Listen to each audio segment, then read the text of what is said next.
This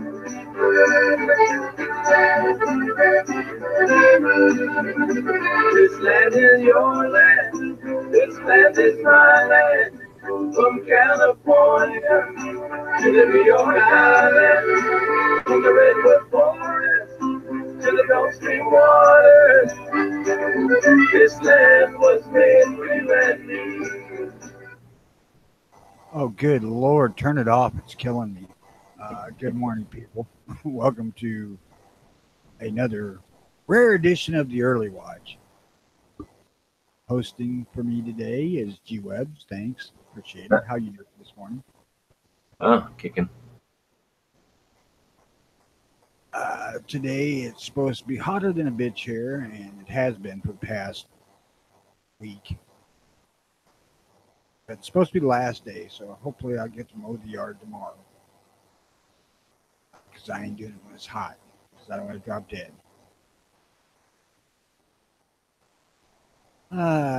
For the show today, I got fucking nothing, so guess we wing it. Right on. So I had something I wanted to talk about Monday, but I can't fucking remember what it was because I'm old senile, so hell with that. Something about 4th of July or just something in general? I don't know. I don't remember. Looks like Ohio and Clay and Patriot are out there, but we haven't been doing them on the regular here, so I don't know how many people are anticipating it. We'll see how many people get the alert and join in. I could probably put it on Instagram too. That would help.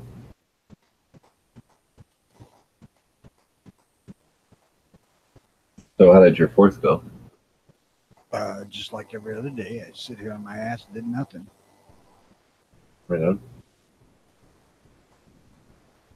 I ate one for going to fireworks. I seen fireworks display in St. Louis on the riverboat or the barge from like 2 blocks away, because that's where I was at. I was on the route U.S. Courthouse. One of the rare times I snuck my wife and kids down there to watch fireworks, and the stuff locally here just ain't impressive after that. Even though we have locally the biggest one in the state is Methodist Hospital in Peoria, it still ain't like that. And you know, it's just me and the wife, so fireworks really ain't that big of a thing. So I didn't go do anything.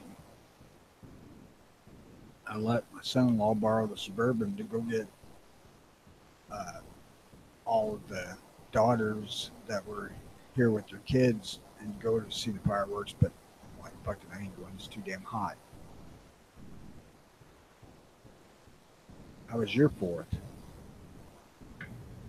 Interesting. This dog doesn't like fireworks at all, so she was really freaking out. Never had that. My dogs are usually used to gunshots when they're puppies, so never had an issue with fireworks way far away, you know. Evidently, that's kind of common in dogs. Yeah, people tell me that all the time, but I don't know why. I mean, I could barely hear the fireworks. I'm all worried about them. I seen several different articles on dogs being freaked out by fireworks the past couple of days. I mean, leading up to this, but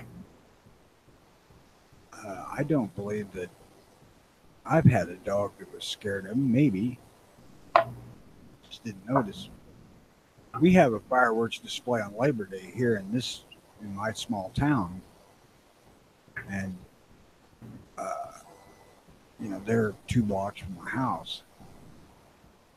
But they're plenty loud, and they annoy me if I'm in the house, and the ones that just explode in the air don't put out no actual pretty stuff.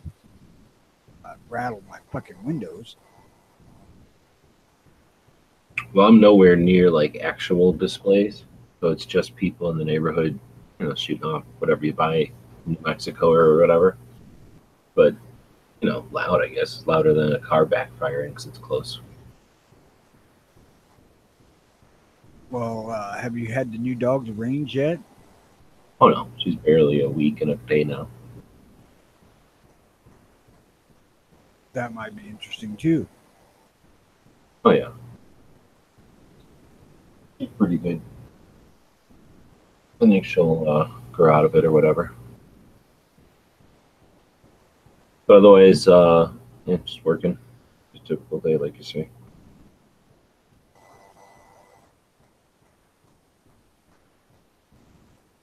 Patriots talking about the show last night. We did a daily gun show, but I just played a couple of recordings, and then afterwards I just turned it off because it'll get copyright striked anyway. I didn't say anything. Just did played a couple of recordings that are cool. I sitting here trying to remember what the hell I wanted to talk about Monday or Tuesday, whichever day I was thinking about it. And I absolutely cannot remember. Have you been getting anything from the Early Watch Nation project? I have got nothing since the thing we discussed about dealing with the crowd uh, possibly assaulting you and where your uh, self-defense response is at last week. One thing I wanted to bring up, and I don't know if I did, but we're at, I think, 27 counties here in Illinois that are uh, firearm sanctuary now, and there's, if I counted right, I may be one or two, one way or the other here. There's 36 that are pending. So hopefully within the next couple months, we see those. Because so far there hasn't been any county that's rejected it yet that I know of. So sorry, you said 30 something that are pending. How many are now on board? 27. Nice. And you said yours is, so Yeah, mine did it just last week. And it's kind of a thing where when one county in the area does it, then the surrounding ones will start. But nobody really wants to be the first. See, our county wasn't the first one in this area to do it. The county to the northeast of us was. And it's just because they happened to beat us to the vote. Their board met 2 weeks before ours. But fact remains they were first. Now I'm looking at the ones to the south of us. There's two to the south of us that are rural counties and have no reason not to do it. I mean, the reasoning for counties not doing it will be the counties that have fairly liberal populations in cities, like Peoria County. We have East Peoria, which is a fairly large city, and then we have Pekin also, but both of these are fairly gun-friendly cities, especially Pekin. Bunches of gun stores there. They make lots of money from gun tax. Peoria, I doubt that they ever become sanctuary county. It would really surprise me.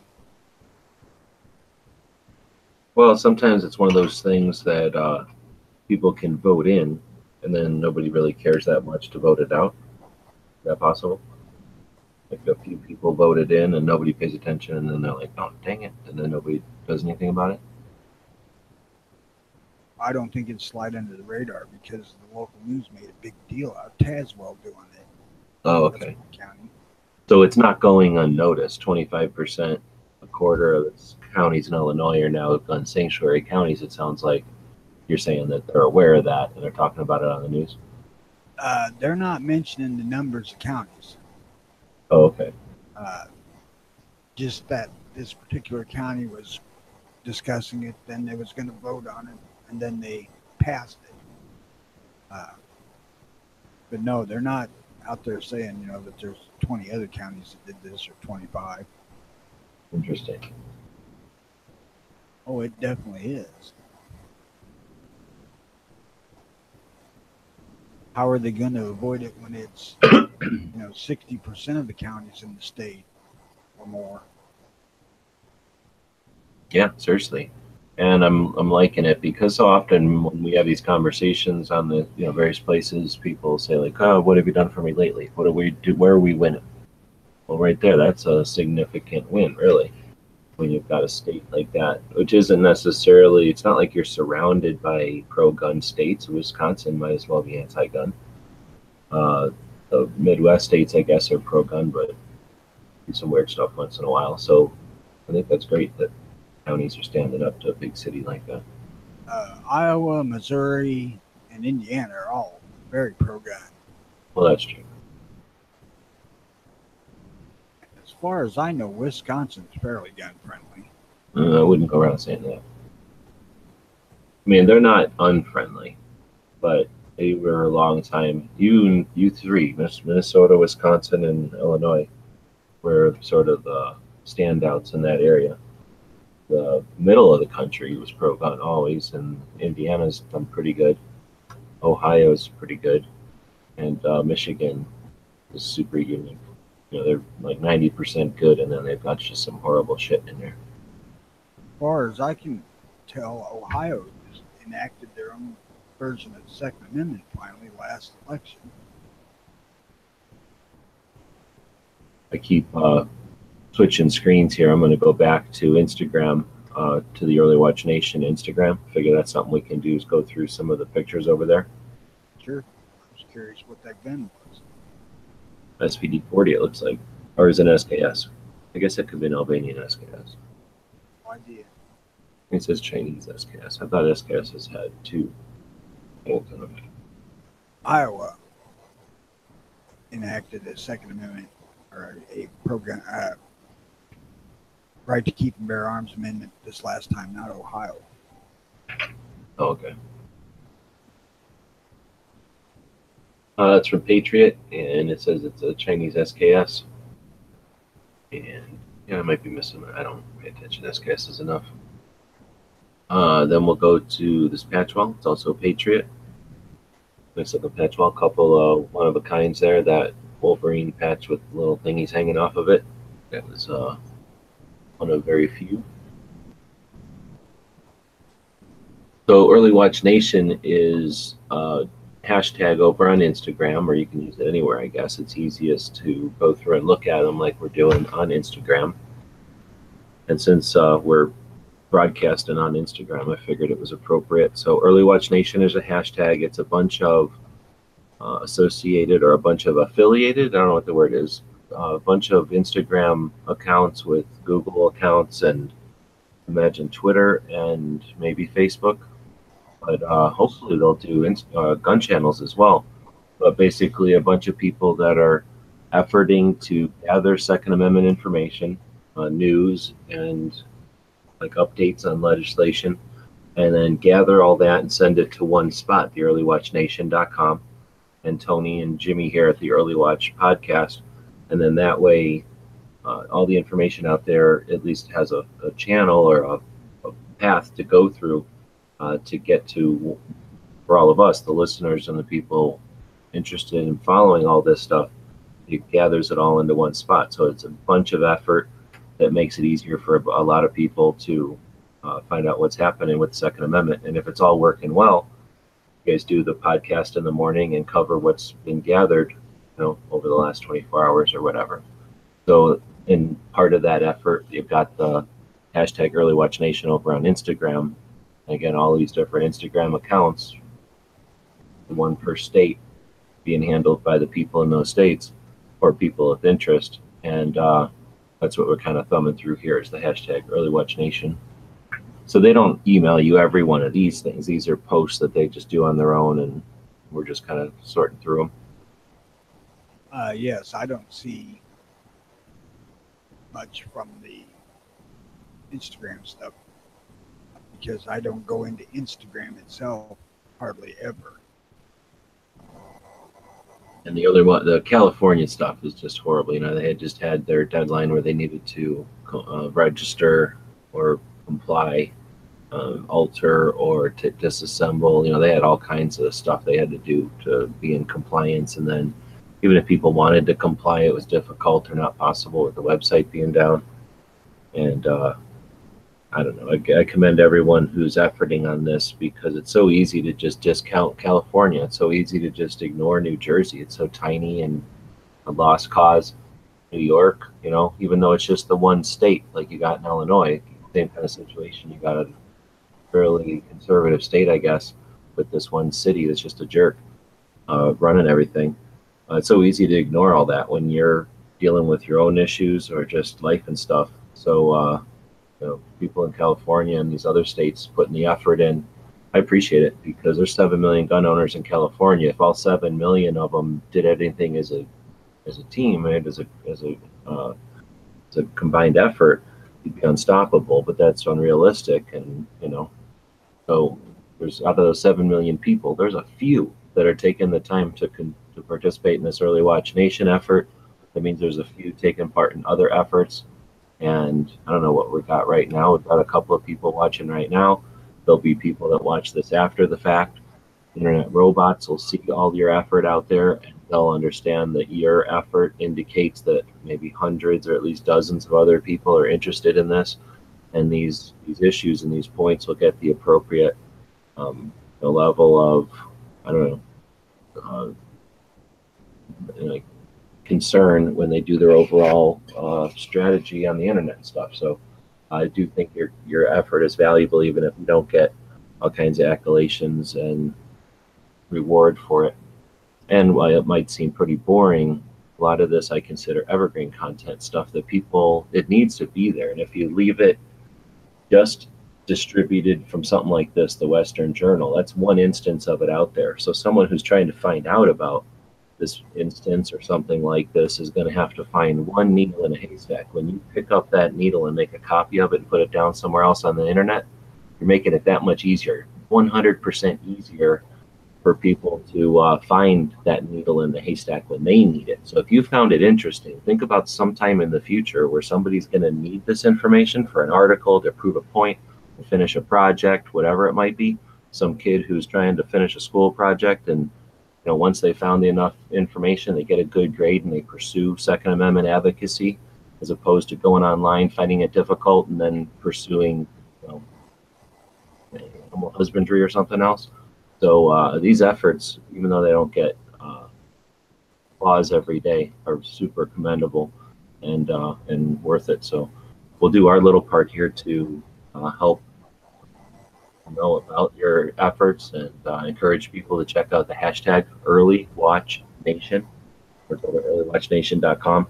And it's a collaborative effort. So if you find that it's missing something, or that you have a resource that you can contribute, if you're in one of the states that's not already covered, let the group know. I'm not going to say I'm a representative for them. Tony, I don't think you run the thing or anything, but they can find out through the website how to get one of the Early Watch and we call them states, I guess.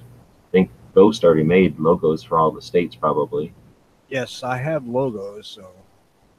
So if you're in a state where you don't see somebody already active, then contact whoever, through the website there, and basically setting up an account and jumping on board is how you can participate. And again, it's the kind of thing that isn't necessarily the point of the spear, but there's a heck of a lot more stuff happening in the shaft, or the wooden part of a spear, than that point.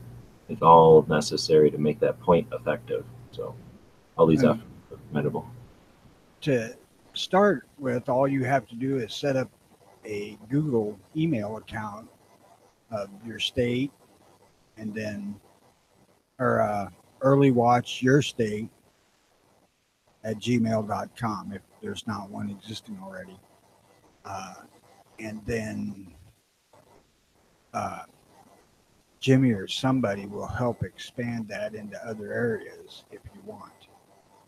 Like here in Illinois, I'm the Early Watch IL account because of the show, but there's other people doing the other stuff because I don't want to. I've got enough on my hands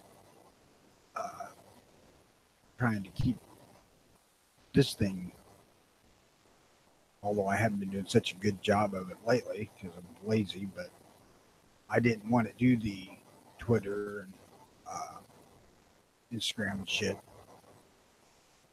So that's been given to somebody else, and that can be worked out for any state that way also. If you don't want to do everything, we can spread that out.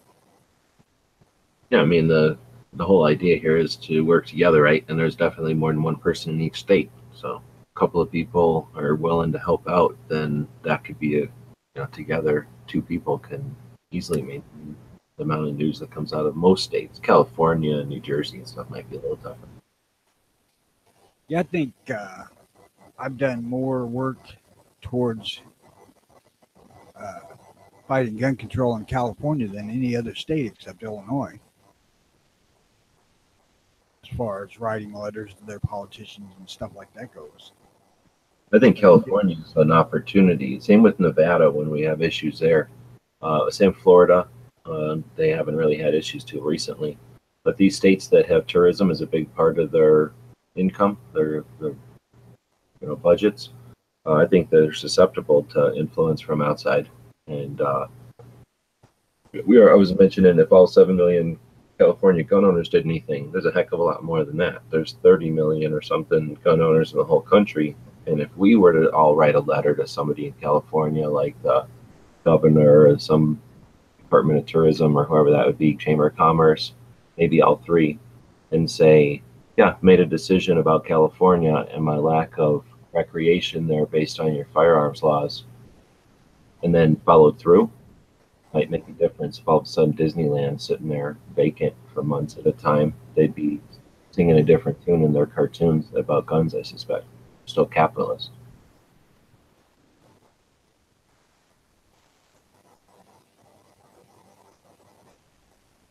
I wish we could just get more of our segment of the population to get off their asses and vote. I mean, that simple little act would make a great deal of difference. And it ain't that much to actually go do it. You stop in, you spend 5 or 10 minutes going through your freaking thing, selecting who you want to select, and you're done. But for whatever fucking reason, people on and on about freedom and whatnot, they won't get off their asses and vote. And there's really no fucking excuse.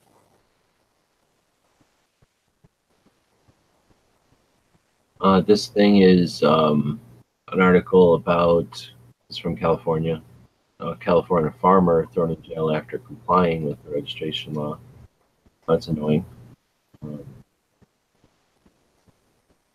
Attempted to comply with the state mandate to register. Chief supplier of the potatoes used by Frito-Lay. Interesting. Didn't know that the Frito-Lay potato guy was a gun owner. Dozen felony charges after a raid on his home. Yeah, stupid bureaucracy sucks and isn't better. So what happens is you get stuff like this happening and it ruins somebody's life who now is going to make him so we can't have potato chips. So now we're not going to have potato chips anymore. Thanks, California. Early watch Mo catching a little fish, looks like. Kind of, is that a bass? Microphone. Little smallmouth bass? Smallmouth. There we go. You're going to throw this one back. Fishing. More fishing. Got Patriot posting the FPC membership kit. So you get a PVC patch and then a business card type of membership card. And then they write a bunch of crap on an American flag for some reason. That is a piece of plastic. But FPC is a worthy organization, one of the more recent of the gun owners' rights groups. Obviously, they're not obviously, they're out of California, from San Francisco, Sacramento, I guess. Oh, click on my screen when it's actually over here. I need to click. Go the thing is, too, with FPC, they could really use the help because they got a lot on their plate in California. For sure. And I think, again, that, and especially in California, with that organization having a lot of non-California members, has to be useful for them because they're trying to get numbers, and membership numbers gives them clout. I don't like it when they say gunman. I think people, if we had a letter writing campaign and every time they use that kind of word, say murderer. Constitution continues here in the Ozarks. I don't know what that is. The NRA's grip on gun rights. I guess that's pro UA news, I guess. Some of these news sources I'm not familiar with. Reason, Free Minds, and Free Markets.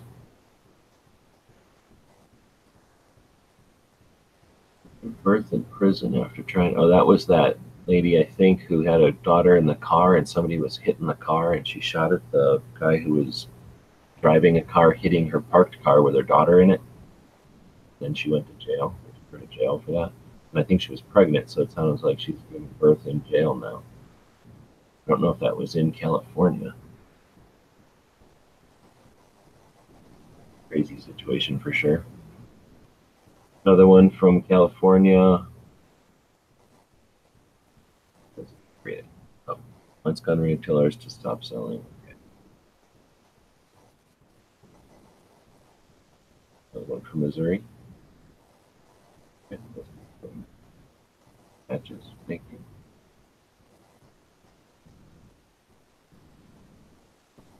Missouri police officers should not be allowed to use deadly force. Interesting articles. Looks like a lot of stuff coming from Missouri and California. This one is from a while ago, I think. This whole parade of gun bills. May 3rd, yeah, so we're going back pretty far already. I could go to the recent ones. So that's an effort that we wanted to take a look back at, and anybody that wants to participate, we talked about how to get on board. Yeah, and that's all Steve Johnson. What's that? That's Early Watch Missouri. That's who Oh. he is.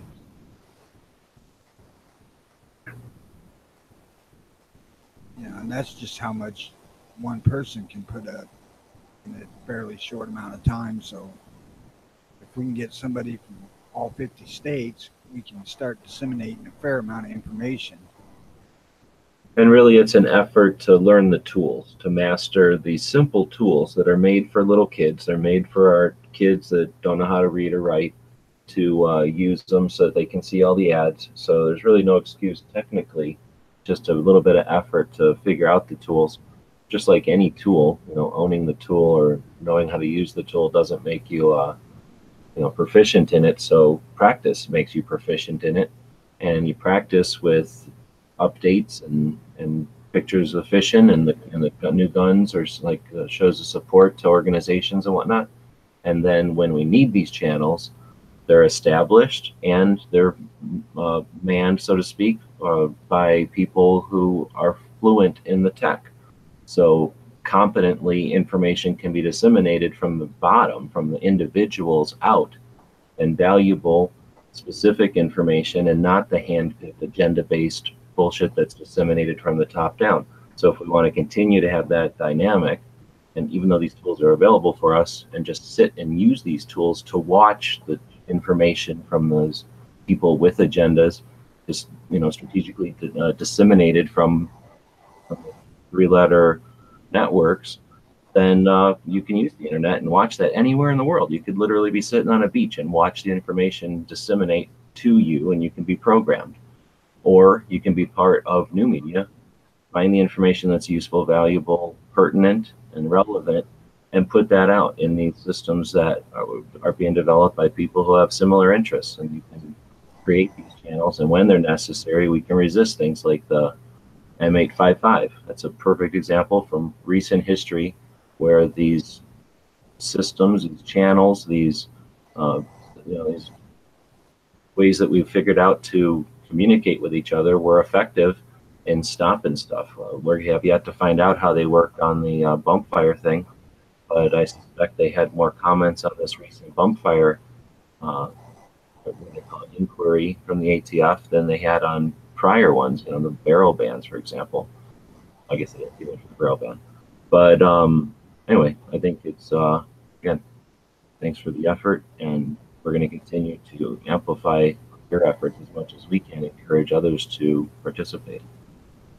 I want to make it clear that as being an early watch state representative, if you will, you're not expected to gather storage from all over the country. The idea is just to be able to be informed on news that's specific to your area, because we can't look at sources from every state at the local level. It's just, it'd be too time consuming. Plus, we don't have the same access. Well, we do, but it's not as easy for us to access things not knowing names of newspapers for various places and things like that. So, you know, all we expect is that you can do what you can do. You know, that it's all about the dissemination of information, and we're trying to pool all this information together and fight what we can fight. Yeah, make it difficult for the jerks who think it's a home run. You know, they've got the distribution channels and they've got it all locked up. Make it as difficult as possible.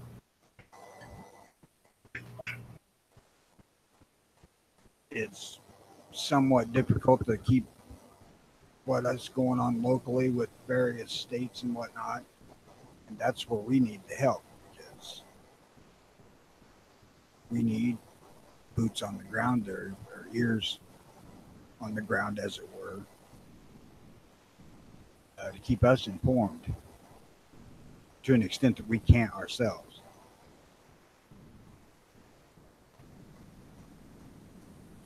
I think switch gears a little bit and take a look at the front page of Gun Channels. So Gun Channels. You mean bitch? Gun Channels is a community we built. It's going on 5 years now. Thousands of members, hundreds of active users, and probably dozens of people that are here every single day contributing to the knowledge base. So it's a social media platform. It's a community. Join as a member, and you could stay right there and just participate and hang out and look at everything. Or if you want to start participating in it, you just start building a channel or posting events or posting things on the main news feed. And that's what we're looking at here. When you first log into Gun Channels, this first page that you're taken to, we call it the main news feed. It starts out with the schedule of what's live today, and then you get into basically a running list of things that people have added to the page. For example, we just posted that we went live earlier, like 41 minutes ago. Got some pictures here. There was a live show last night. Posted a couple of songs from the 4th of July kind of catalog. Other shows that were posted live yesterday. People putting some sentiments up for the 4th.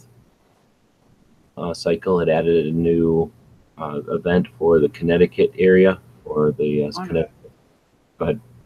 On a side note, you seem to be enamored with old ass Canadians. I do? Yeah, Bob, Neil Young. Neil Young's a Canadian? Yeah. I just like the beginning of that song, you know, for like podcasts and stuff. Intros to songs are like, you know, valuable to me because they kind of get you going, but you don't get copyright striked. Oh, that's Neil Diamond. Sorry, my mistake. Yeah, as I say, I didn't think this guy was. He's pretty American. But the beginning of this song is pretty good. This is how we ended the Daily Gun Show last night. I'm not a super big Neil Diamond fan. I just like this song. But I thought it was Neil Young. All right, so that's that one.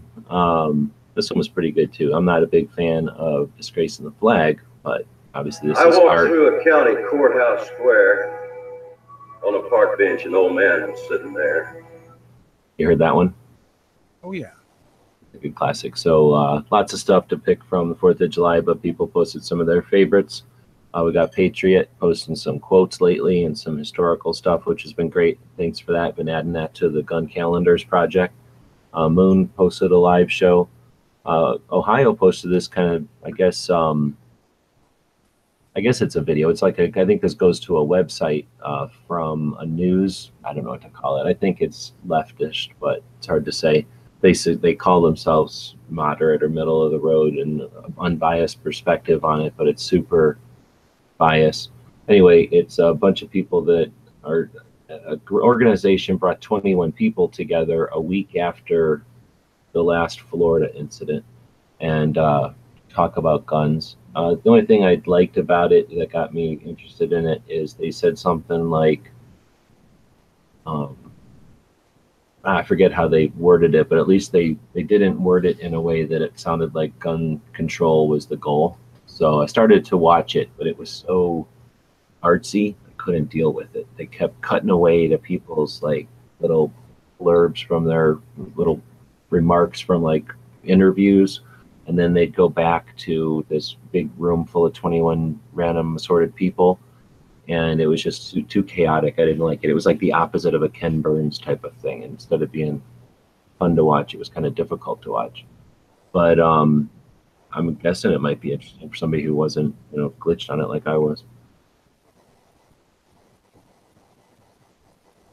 Gun Gals has a new channel on YouTube. Hopefully they'll start up a channel here on Gun Channels, and we'll set them all up. But Gun Gals is a couple of the wives of some of the people that have been doing regular, consistent shows on Gun Channels. In fact, Gun Gals have been doing consistent show now for a while, and a bunch of them got together in Tulsa. They've had get-togethers where they get together and shoot, and they get together and talk about guns and stuff, kind of like gun nerds from the female perspective, and keeping the female presence on Gun Channels. So it's awesome to see that they've kind of unbranded or separated from the Jelsma channel. I think everybody was happy with that, so now they can be their own entity. I understand what they were doing, trying to keep all the audience together and everything, but it was, I guess, easier for everybody to have it as a separate channel now. So we'll see them develop that, and it's always neat to see new people and the gun stuff kind of playing with, at least for me, it's interesting to see people playing with the tech. And of all the different tools we have available online, it's neat to see what people pick up and use for their projects. So worth checking out, and it's just regular people having regular talk. So I find that valuable or interesting. It's very neat to see a group of women discuss their love of guns. Because, if you believe the basic narrative you see on the nation, women mostly don't like guns. Yeah, or they just tolerate them, or like they find them a necessity or whatever. And there's a lot of gun nerds out there that are girls. And they'll just talk about stuff they like the look of, or that they're going to buy, or they shot, or whatever. All right, and they've gone to places, so they've got some experience, checking out things like NRA in Tulsa and both. Budget Guns and Gear with pistol review, and he's been posting stuff I noticed over on the other video hosting channels as well. Night Strike did Hit or Miss. He's in the midst of some issues over with GunTube, so he was debating whether or not to do Hit or Miss, and he ended up doing the show, which I'm glad to hear. So just a little bit behind the scenes, I think everybody knows Night Strike, but you all know people that are dealing with projects and stuff, and that's where I think these internet projects that people have can be useful in more than just getting information out there or being a place to have conversation. But for Night Strike, I can imagine that was a bit of a therapy to be able to get his head out of the situation he's dealing with, the tech situation he's dealing with GunTube, and kind of get out and, just do a chat like that. So hopefully, I'm sure it's like that for people watching as well, but hopefully the people that are doing these shows have some fun with them too and appreciate them for the fun part of it. Not just it's not just a job. We're certainly not getting paid like it's a job, but it can sometimes feel like just a series of tasks. Well, most likely of all the people on gun channels, you would be one of the few that understand the concept of how much Night Strike is trying to get done. It's insane, and I don't know. Yeah, there's no way I can get it across to people the amount of effort that it takes to do something like that. And I'm going to jump back over to the Patreon. It's a little better than it had been, but if we jump back over to his Patreon, which is his only funding source, I started posting videos over there and killed his AdSense. And it's not that he had a lot of AdSense to begin with. He had like $10 a month coming in on AdSense, but he's at $52. So, I mean, he's doing a lot of work right now, not just to build the thing, but now to keep it running. Just tech work, rebuilding the thing after an issue. And, for no payoff at all. I mean, if he was doing this for a real client, he'd be making double time right now, working all evening and then, getting up early and working on it again. But yeah, $52 a month. So anybody that's interested in seeing new media, seeing a platform for people that are putting out new information that aren't going to be hands tied like you are on YouTube, and are going to be working with an organization that isn't their bottom line isn't dollars, it's their bottom line is the Second Amendment. Then GunTube is one dude. It's Night Strike, and it's ridiculous when you look at some of the funding levels some of these other projects have, and they're literally just entertainment, fluff. Never talk about an issue, which is fine, but like to see Night Strike get a little bit of that gravy so that he can continue to build a tool that these other people could then use to host entertainment stuff that they're putting out. Plenty of pie out there. If we need more pie, somebody else bake another pizza, give Night Strike a couple of slices. And, Night Strike ain't running with pockets full of money either. Well, he's poor as shit. He's poorer than me, probably. He has to be. He's only making $55 a month on Patreon. All right, so that's Night Strike. Hell of a guy out there working hard right now. Probably not watching the show. Then we got Ghost. Well, DTP posted for Ghost, so thanks for that. Not all the channels post on the main feed. It's not necessary or anything, but when you post on the main feed like this one, it just takes you over to YouTube. What DTP did here is takes them over to the Gun Channels channel, which I appreciate because I'd rather watch the show on Gun Channels than on the stupid YouTube platform. Outlaw had his show last night. He does his show, but he believes in a round earth, so take his show with a grain of salt, a flat grain of salt. Knives runs lobbies. He did it's like he did 3 of them yesterday, so 24 hours worth of lobby. Appreciate that effort, and if you want to appreciate it, you can drop him a couple of bucks by buying a sticker. Rich White was saying that he had to apologize for missing last week, and then he's going to be missing this week. It's always nice when people put a thing out like that so that we know, not to expect the show, or we know when it doesn't happen that it wasn't, that it was intentional. While I'm thinking about it, I do want to let people know that next month, starting the beginning of next month, likely the early watch is going to be off air. Because that's the beginning of hunting season, and I ain't going to be here. Jimmy ain't back. I don't know. Hopefully Jimmy's back, and if it's quiet, I can get on Hangouts from my phone now, I believe, so I can do it from the woods, I think. I may do that some, but I'm not going to skip hunting this year near like I did last year. Right on. Well, I haven't talked to Jimmy either, so we'll have to figure out what's happening with him, and we'll give everybody an update and find out what's going on with the show. Yeah, I've been remiss about getting a hold of him too, and I need you. My phone stays out. Presumably he's Efforting. My phone stays outside when I'm on the internet because I live in a hole and I have to have it outside to work. But I never think about in the evenings when I actually stop getting on the internet to texting or anything. I don't text anyway, but it just never occurs to me to do it of an evening. I'm thinking about getting fed, going to bed.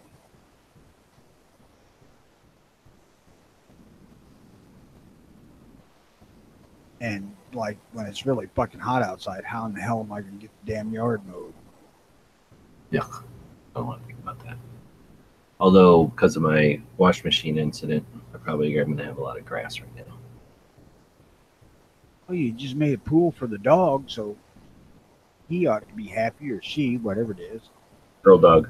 Okay, so I'm going to stop checking out the main page of gun channels there, and we're going to... Oh, wait, Country Tongue Tube is down. Frustrating. Let me see if it is still down. Let's go down and start rumors. No, still down. So I got to go grab a video somewhere, and Tony, keep talking while we're looking for that video, I guess. Yes, while we're in a lull here, I'm going to put to rest one way or another the rumor that the Ruger Vaquero and 44 Magnum can't handle 44 full house loads. There's nothing in the manual says that you have to moderate loads of the thing. But of course, the manual doesn't say they offer it in 44 Magnum either. So I emailed Ruger this morning just specifically to answer that question. And it's not because I want to shoot hot loads out of the Vaqueros, because I have no intention of doing that. But I was thinking about it this morning, and I thought, well, why the hell wonder? Just email Ruger and see what the fuck they say. So hopefully within the next 3 days, I'll have an answer definitively one way or the other from Ruger. Oh, dang, I thought you were going to say that you got an answer back already. Oh, hell no, I just did it a couple hours ago. I don't even suppose they're in the office yet. No, well, it depends, I guess. If they're in Connecticut, no, they're probably still not. Well, they might be. I don't know, I'll check my email and see if they've said anything. All right, I think I found it. That is a major question on whether you lick it off or whether you fucking don't. Because if it's... All right, so that's not the one. This is the full-time one. I've been playing with these deals where I draw up a cartoon or whatever and then speed it up. And I had put one of those over on GunTube. That's what I was looking for. He's having some issues with GunTube right now, so I went and just found the file on my computer. But what we're watching on the screen now is where I take a picture and just on top of the picture scribble and then draw some outlines and then fill it in like a coloring book, in Photoshop or whatever. So that way you get a cartoon version of whatever the original picture looked like. So I've been playing with that for one of my projects, some of my the firearms inventor playing card deck that I'm working on, for example. I was going to use that to get consistent artwork. Anyway, so while I'm in these live chats and stuff, I've been doing this practice or whatever. So anyway, got this new dog, and I've been coming up with a name for her, and I came up with a name for her, and I was going to do a some sort of a contest here. I haven't completely vetted it through, but I'll start taking whatever you call like entries or guesses for what I came up with for a name. So Russ doesn't get to play because he's probably going to be able to cheat and figure out the name from other sources. But everybody else, if you want to participate, then you can guess the name of the pup. And I don't know, more than likely it'll be something like a patch or a sticker or whatever I come up with. You'll get one of them. So he does have a name. He's sort of a white, fluffy looking, wolf looking dog. And like I say, I'm kind of showing now fast forward of a cartoon I made of her, and I'll probably do something on YouTube to officially do the contest, and then probably by then come up with whatever the prize will be. But yeah, Given that you live in a desert climate, there's only one legit name for the dog, and that's Snowball. Snowball. Nope, it's not Snowball. That's too much anyway. Be a lot of words. Although it's not too many. What, 3 syllables? Or is it just 2? I tried to go with short names for critters. I do too, because it helps when you're cussing them. Yeah, exactly. If you're yelling at them or yelling for them or something, you tell them to do something, like 3-syllable word ain't working. So Clay also said Snowball. He's probably just copying off you.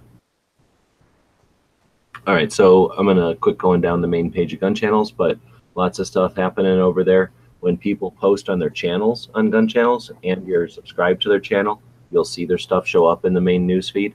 So it becomes one place that you can keep up on all the different stuff that's happening over there. Or of course, you can always dig into the channels or into a user's profile to see what they've been doing. And that's one of the reasons we built a community, and one of the things I've been taking a look at on the show here.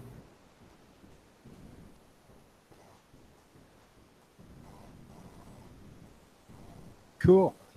Hey, you remember the name of that shooting range out there in Tulsa? American Shooting Academy or something like that? Yeah, something like that. Anyway, anybody going through the Tulsa area ought to check that place out, because it is a pretty decent range. Pay attention to the signs and come from the south, because there's less signage from the north. So come from this town, go north, not Ghost, no. And Gunsmoke, no, it's too long. But yeah, that was a pretty neat range. And I didn't go inside, but it sounds like the facilities aren't bad. And they didn't have like full toilets everywhere, but at least you do have privacy if you got to take a leak or something. And man, you couldn't ask for a cleaner in place. You know what? Yeah, it was clean. I'll bet you I don't live. Porta potties out there too.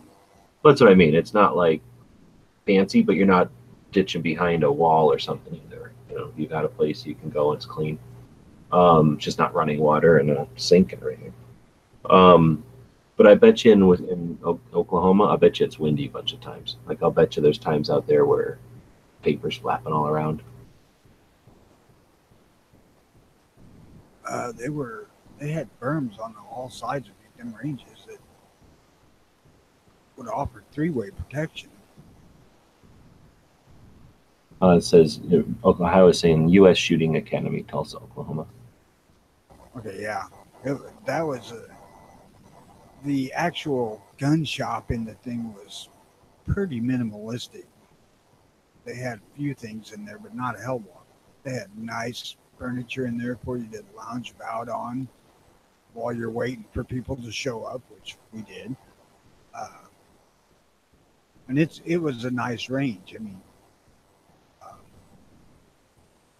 I don't know how many bays they had, but they were large bays. So you can take a group and, have plenty of room for people to shoot. And I've been meaning to give them a plug ever since we got back, but whenever I'm on here, I don't think about it that much. But today, it crossed my mind while I was doing the show, and I toss out a plug to them. So anybody who's out there in the Tulsa area, check that place out.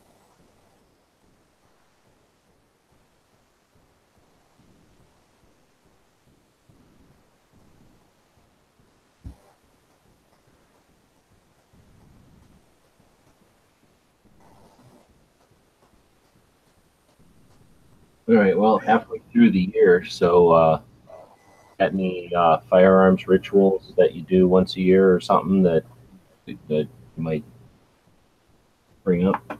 Change batteries, go through and wipe off rust, check something. I don't let rust get on.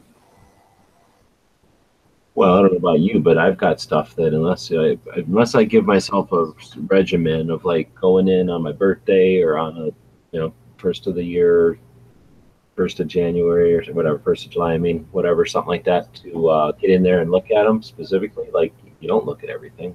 I mean, I don't look at everything all the time. I pull mine out every couple of months, maybe every 6 months. The ones that I don't use, which are my 30-06s, and what else don't I use? Oh, that 223, and I'll look at those because they stay in the case year round. I was kind of concerned about that, but modern nylon cases are fine. They stay in climate-controlled area. I have the guns that I use all the time are out here where I see them whenever I'm sitting here. And then that old double-barrel shotgun, it's just out because I don't have a case long enough to stick it in yet. I hate socks.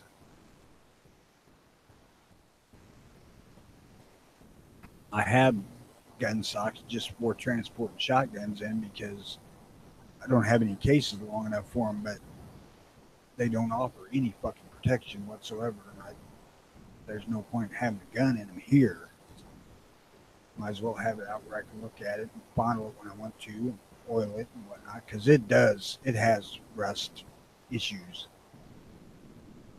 somewhat, but it's browned, so the whole damn thing's covered with rust anyway. Oh, I probably can't find it because I'm logged on to the wrong channel here.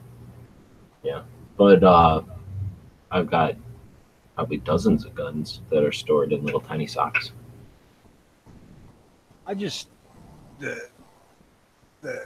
socks don't offer any protection from whacking them into each other.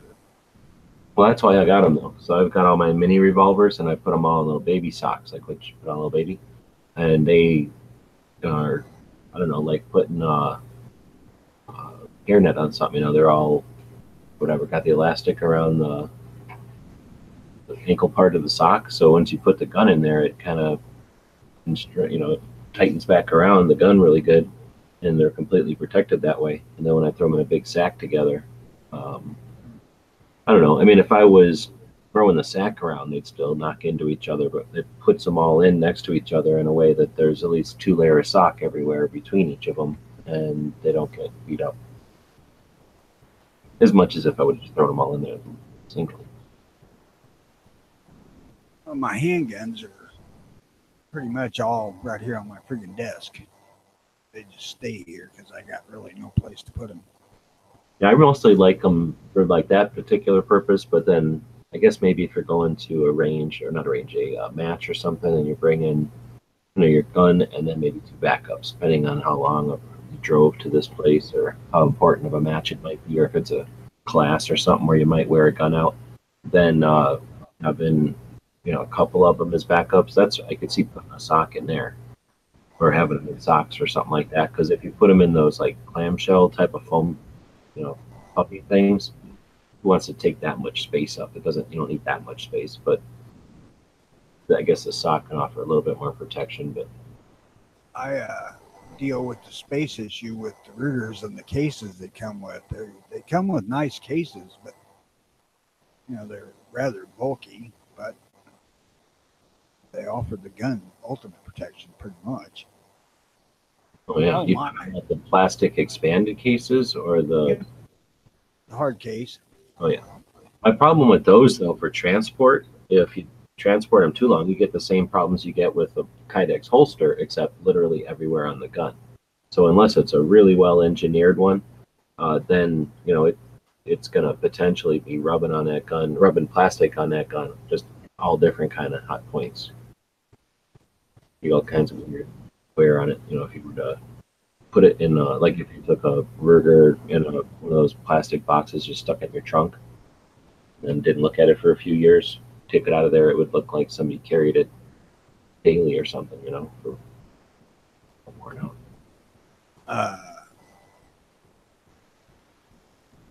I don't know. I don't leave them in the cases all the time, and I do not leave one in the car ever to speak of.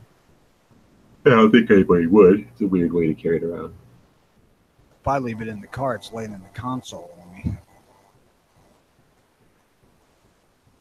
Oh, hey, that's speaking of carrying in the console in Illinois. You guys just passed or you're about to pass or this month is the anniversary of your CCW. And I'm going over the gun calendar to find out when it's going to be, but I was just posting some stuff. So your big celebration will be on the 9th. That is Monday the 9th, 2013. So your 5th year anniversary. First time in 13, and then in 14, they fixed all the stupid shit in it, or at least the most part of it, which pretty much made the 13 version toilet paper. Obsolete, yeah. Because you could not carry the gun anywhere. They didn't have the parking lot provisions for one thing, which meant if you was going to a school or city business, or not business, city or government property, post office, anything like that, you couldn't take the gun because you couldn't have it in your vehicle. So pretty much, you know, they eliminated many places people would go with the gun. You couldn't take it. So hospitals, schools. And according to Dano, it was one guy from the southern part of the state that spearheaded the rewriting of the law to make it actually usable.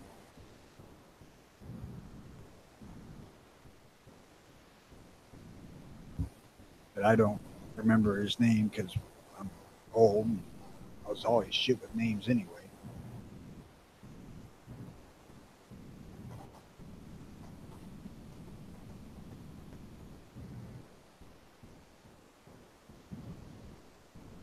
Kind of reading the chat here, distracted a little bit. We've got people chatting on the gun channel side this morning and on the YouTube side, so very cool. We're also running on Instagram. Places, silicone gun socks are great. Yeah, where they impregnate them with a bit of rust preventative.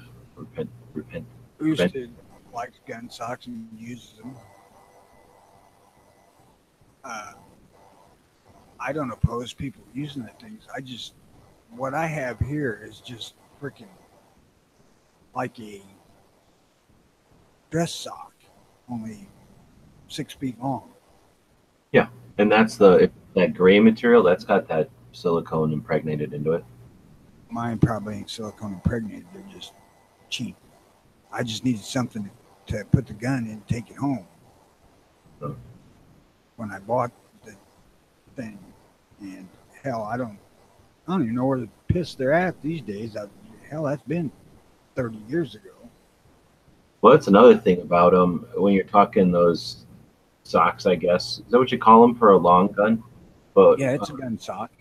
I have a few of those that aren't like sock material, where they're like elastic, I guess, and they're just basically like what's the word, flannel, and they're just cut long, and you put a rifle in there. But when I'm not using them, they just roll up like a piece of fabric.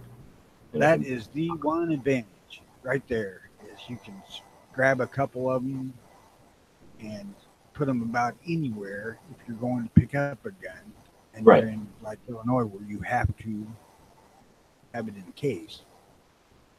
Or if just for discretion, you want to be able to walk out of a place, and is that guy carrying a pool stick, or is that like a piece of instrument or something, or what was that? And yeah, you can in the trunk, right? You never know when you're gonna buy a gun. No shit. And that way you don't, that way you don't have to be like, oh, I could buy this gun if only I could get it out of the mall or whatever. So we had 90 viewers over on Instagram, and it just ended, so we must have been going for an hour. I think I've got 1, 2, 3, 6, 7. I got 10 or 12 regular zip-up gun cases here, and all of those but 2 I bought to carry the gun out of the store in, because I went in not intending to buy a gun, and I bought one. And usually, if you buy one, they'll sell you the case to carry it out in for like $10.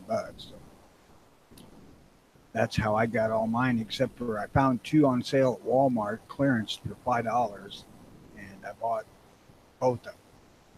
I'd have bought, hell, if it had 10 of them, I bought 10. Just to have them, but they had 2.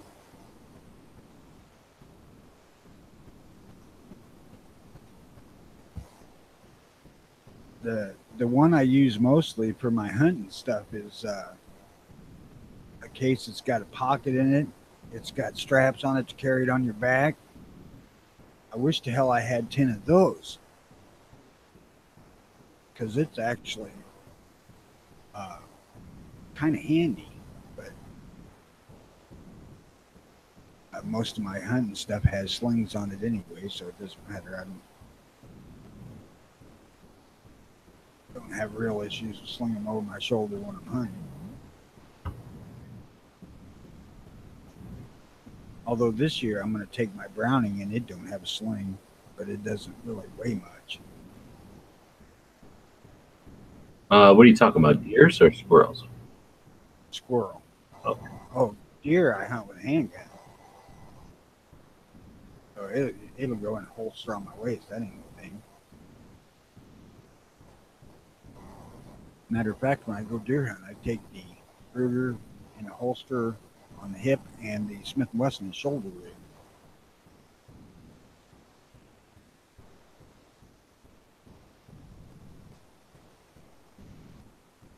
And I'm seriously considering just going to that 629 all the time, because I can shoot it better.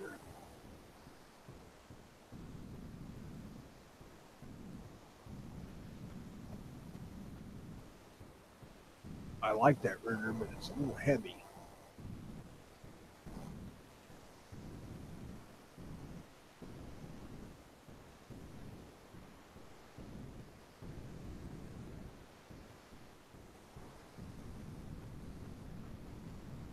I'm watching the chats over here. Patriots saying, does anyone have any experience with the old glass ball skeets, the ones they filled with feathers? I've only heard of them. I don't think I've ever seen it. Really. Not particularly, but I live about 20 miles from where that got started.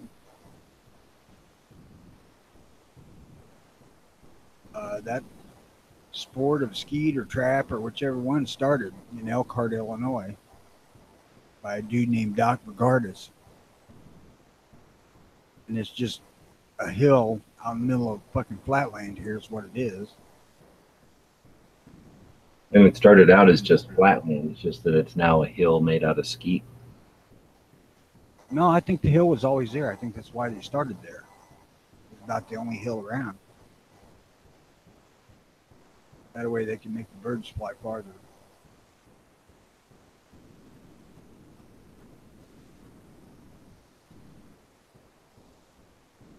But that's the big city of Elkhart's claim to fame. I don't think they got a couple hundred residents. It's not a very big town.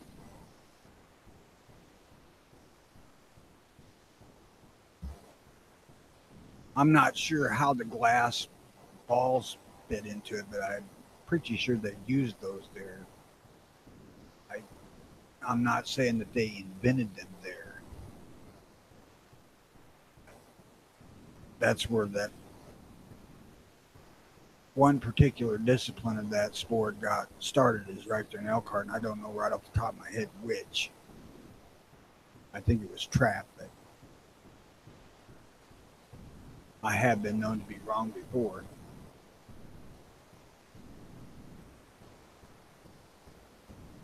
Oh no, all the fucking magazines I get, they don't give you interesting stories like that anymore.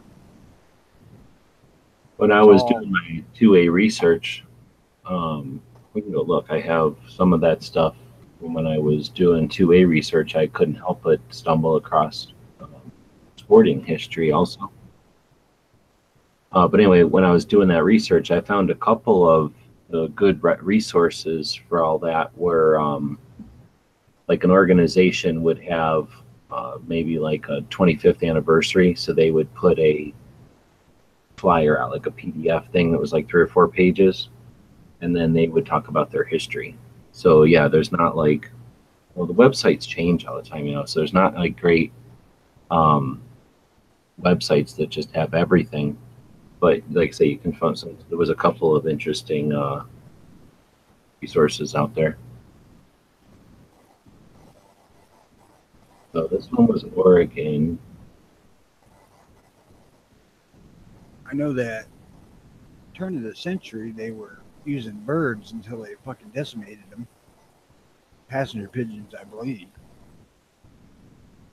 Well, right away they didn't like using pigeons. They're not consistent enough. So like they invented trap shooting. It says in 1900, and then trap shoot, like the American trap shooting, American amateur started in 15. So it got super popular, from what I can understand, just from doing research or whatever. It got super popular for a while there, and then got unpopular. But whenever it first started there, I think it was just a consistency thing. Like they wanted everybody to have the same target. So birds are not consistent; they fly all around and are weird. And then yeah, people got sick of, or you know, the anti-cruelty people got sick of it. I don't know how much the antis were involved, but they damn near. I I think that pasture pigeons were almost extinct.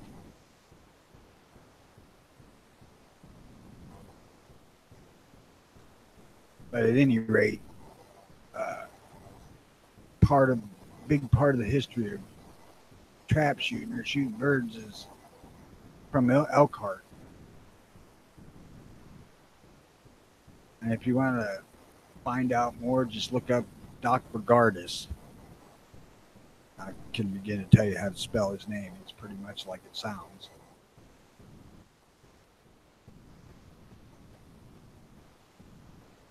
Pretty sure trap came first, though.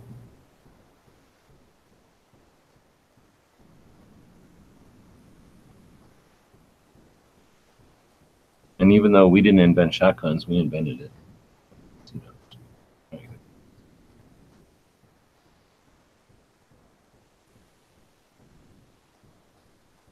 You like soccer? No, I don't like any sports though. I didn't either, but I started a couple weeks ago watching the World Cup because it was just on. God damned if I didn't get captivated by watching soccer. So now I've been watching it all the time. Well, you know that most of the world watches it, so it's obvious that it's programming. So they're using some sort of hypnosis with that ball, the way the ball is shaped and the shapes on it. They probably figured that out a long time ago, that that hypnotizes massive crowds of people. They're using that against you. They'll probably turn anti-gun here in a couple weeks. Keep watching. You'd be like, you know, guns aren't that good. Soccer sure is good though. You're like, oh, I'm selling.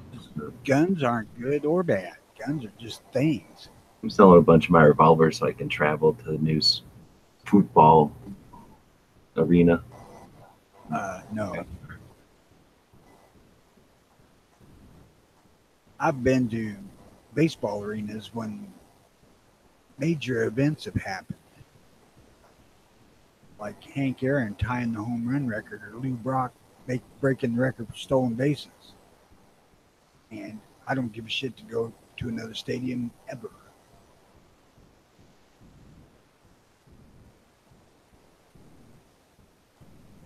Hell, the only thing on earth so far that I travel for is guns.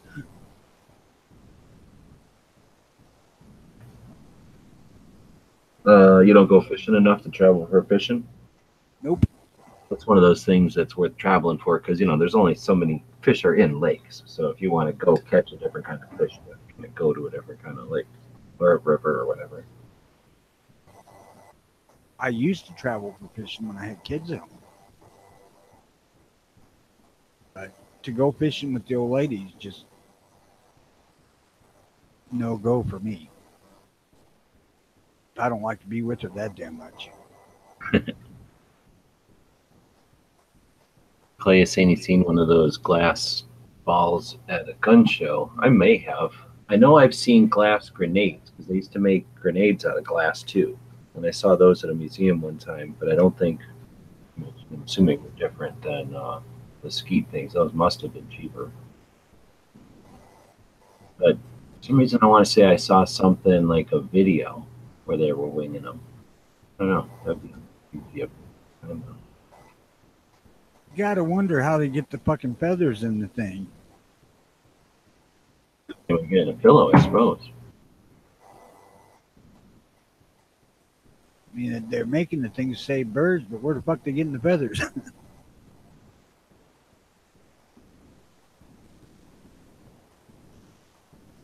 What would you call that thing? A skeet? Or something? I put in shooting skeet with glass, and I got a bunch of stuff where people are wearing Google glasses. I absolutely do not remember.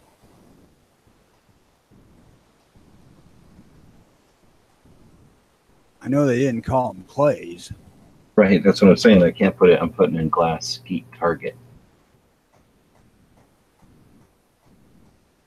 Huh, now all I can get is pictures and there's no video. So it sounds like something somebody could potentially get some video of. Oh, wow, look at this. It's not even what I was thinking. I'm not screen sharing. Hold on. Put it over here. Am I screen sharing? No. I guess for some reason I was thinking clear glass. That's what they look like ornaments or something. I never thought about that. Hell, you could shoot Christmas ornaments. Yeah. Interesting. So they're little, and look at the hole in it. I mean, Yeah, that's what I didn't get. I didn't realize they put the spout in there for you to pour feathers in, put a cork in it. but it must be what it is. This one has more of an opening like a little bottle. That's crazy. I don't know who came up with shooting little bottles like that. That's weird. Seems like a lot. I think that's been around as long as guns have been around. I mean, if you Oh, no. bottle of whiskey and shoot it. Oh, I see what you're saying. That makes sense. Maybe it's like a grenade. You can throw it. You know, it's like the right size to throw it. They had ways to throw them.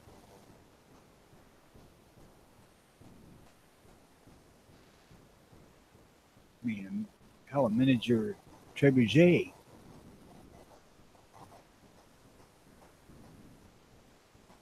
Oh, I see what you're saying. Yeah, it don't really say how they stuffed it with feathers, but I'm assuming it was not pleasant for the bird, and it was some sort of a contraption, or else they just did it with like little kids. No posted link to the history of glass target balls. Thanks, no. Homemade air gun target. That looks interesting. Some kind of a grass pellet or some shit. Now, you see, he says that they were called bogey balls. A guy named Bogardus designed them. I didn't know that. What is this on the gun channel side? Yeah. I knew that Bogardus was big into it, but I didn't realize he designed the balls. Probably ripped off his wife's Christmas ornaments. Seriously. Or like you say, like a medicine bottle or something back in the day. It's kind of like just a bigger perfume bottle or something. Threw the ball 60 feet through the air in a long arc.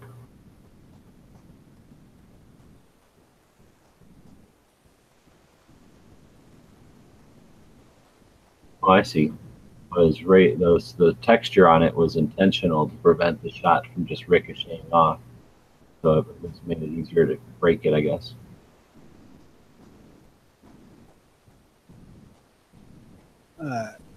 Yeah, no, I'm like 20 miles from where Bogardus started all that shit.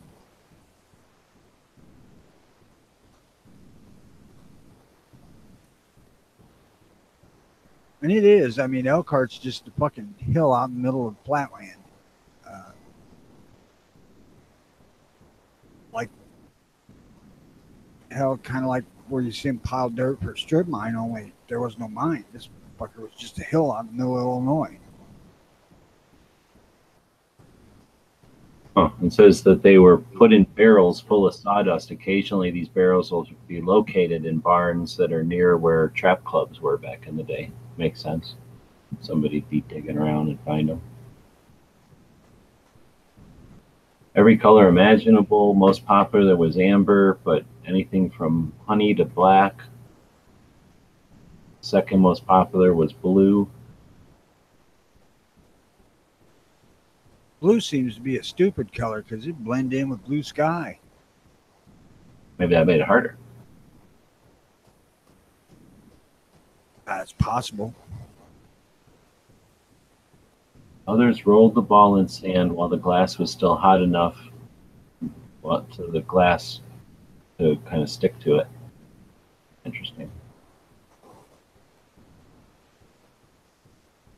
Guns and Ammo would put their names on the balls.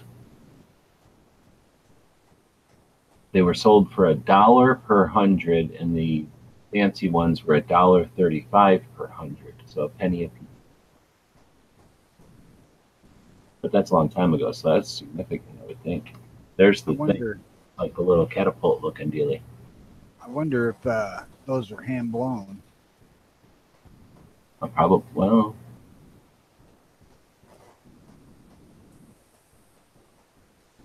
Said something up here, maybe identified, which produces the edge of the neck, usually very jagged, caused by breaking away from the end of the blowpipe. So I'm guessing, yeah, probably just somebody sitting there blowing the shit out of them every day.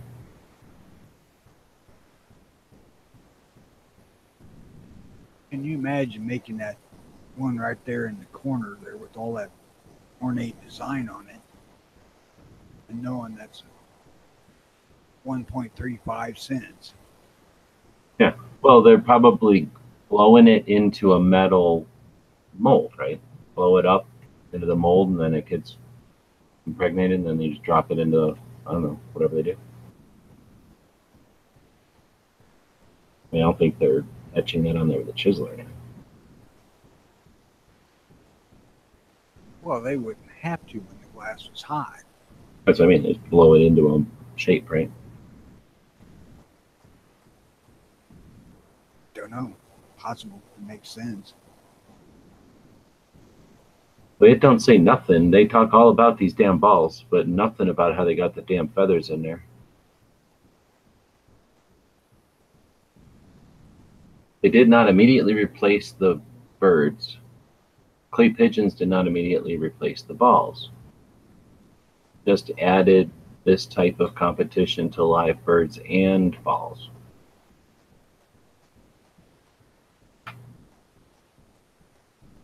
Oh, I guess the glass balls were more spectacular looking to blow up. That may be why they paint freaking clay pigeons these days in bright fluorescent colors.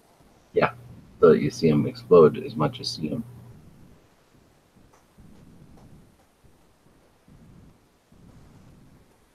Almost nothing about feathers. 3 mentions in this whole article about feathers. And one of them is the title of a thing. I guess I gotta click on the right window here. These balls were stuffed with feathers or powder, which gave the illusion of a bird being hit. When the ball was broken, feathers flew and drifted down to the ground, or a puff of dust hung in the air if powder was used. And that's it. All they say about feathers. Thanks for nothing. Right now, I'm really curious where they got the damn feathers. Yeah, I gotta know now. Now it's really bugging me. Why is this such a secret? It's probably gross. It's probably from like the chicken factory, but they didn't really eat chicken back then. There certainly wasn't chicken processing the way there is today. It was probably goose or something from like the shit they didn't want to put in a pillow. Maybe the stuff that's too small.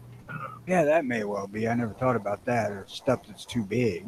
Yeah, the shitty feathers, the stuff they don't want for something else. And they just chop them up, throw them in there. Because they don't have to be a feather. You know, they could just been feather material. Whatever gross shit was on the bottom of a floor or some horrible place. Yeah, duck's ass feathers. Speaking of the duck's ass, the dog. Oh, I'm petting that dog belly. So if you know what the dog's name is, or you want to guess, then I don't know. I'll have to figure out. I'm about to put some sort of a Google thing up somewhere and let people guess that way. You know, back to the cussing the dog. That's how I used to name him. You know, it'd be like I had a dog that was, his name was on his papers was Drummer's Blue Boy. I'm like, what kind of a fucking moron names a dog like that? Uh, you got to name him something like Smoke, so you can say, "Smoke, you son of a bitch, come back here," and it's got to roll off really easy. Yeah. Pedigree names are always weird. Yeah, and he was Grand National Night Champion Coon Dog, so he was known by his full fucking name, and he was when I got him, my uncle gave him to me. He was an old dog, and he was unfriendly to people, uh, but he liked me. And when my uncle saw that he really liked me, and he liked my kids, he gave me the dog for Christmas. And this was fucking thousands of dollars worth of dog just in breeding. But hell, I didn't know anything about that shit back then. I knew that I liked to listen to him run. Yeah, if all of you have not been coon hunting behind a good coon dog, you ought to try it at least once.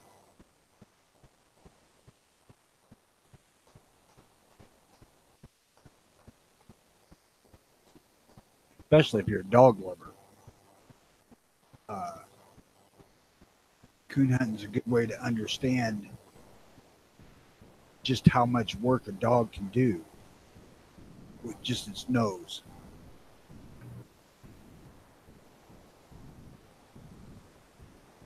But you need to go with somebody who's got dogs that work. I mean, back then there was lots of crap dogs out there that weren't very good. I guess they're using dogs that hunt hogs now. Uh, some places run dogs with deer. Well, that's very illegal here. I've been out with dogs hunting rabbits and birds. Good bird dogs kind of fun too, but they're not like a hound. Good hound, you don't see him a hell of a lot when he's hunting. You just hear him.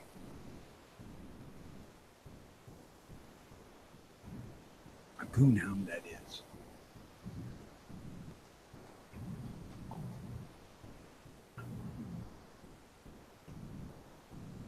Yeah, Noah says the balls had a little neck and they blew the balls by hand, let them cool and fill them with feathers, chalk, powder, seal the hole.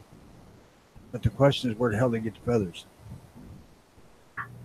That second link, this targetballs.com, looks like a bunch of collectors or a collector who has a really great website for identifying a bunch of different ones. Good pictures and breakdown and everything. I'm reading that one now. It looks like there was ones for ranges, ones that were for like, going to the shooting range, and then there was a different type of ball for gallery, like a shooting gallery, or like exposition shoots and stuff. So there's of the balls, there's different types of them. I'll just say this: I would not walk around the Elkhart Hill with no shoes on.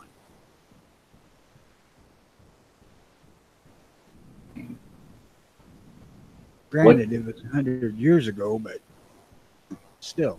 Well, clay shooting has been around for more than 100 years. What came before it? It says answer number one is a live bird shooting, where thousands and thousands of birds, particularly pigeons, were flung from traps or blown to bits. But from around 1876 to 85, because of a decline in availability of the live birds, as well as changing social attitudes, glass balls often were the target. See, I don't know how you can not have clay pigeons, because you would think if there's somebody out there wanting to shoot the shit out of them, somebody would just breed the shit out of them, right? So it's a renewable resource. I mean, it might be gross and not respectful to the birds, but what the hell? It's not like you have to go collect birds out of the roofs of buildings. You know what I mean? They're pigeons. You just grow dozens and dozens or hundreds of them. Yeah, hell, they beg you around here to shoot son bitches. They used to let people go on Sunday mornings and shoot them here in town with shotguns. Let's see. These balls had similar in shape of appearance to the Christmas tree ornaments. They were the only substitutes ever invented for the living bird. This was something Annie Oakley is said to have said. She had silk streamer stuffed inside of hers. The Bohemian Glassworks in New York City was making at the rate of 1 million, so 1.25 million 6 months.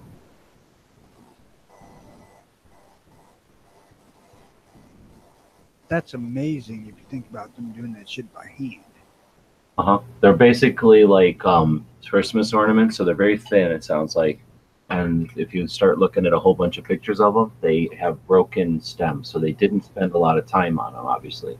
So they would probably blow it, mold it, drop it, because that's why the edges are all broke. It's because they didn't fart around putting a nice edge on it.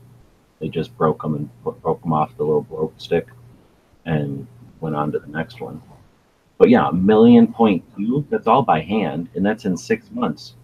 Amazing. That's a lot of freaking glass. Think about all the, just getting the sand to wherever it is that makes the glass. A little over a penny a piece. Today, one ball sold for as much as $28,000. Common balls are usually as little as 100. That's interesting. You found a barrel of them, would you shoot them?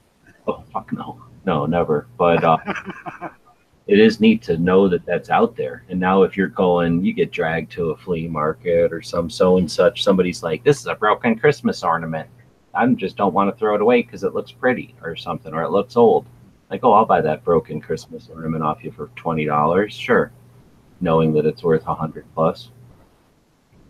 And plus, who wouldn't want that? It's just a neat conversation piece. That's the kind of thing where I've been to people's houses where like the wife doesn't want gun stuff all around, right?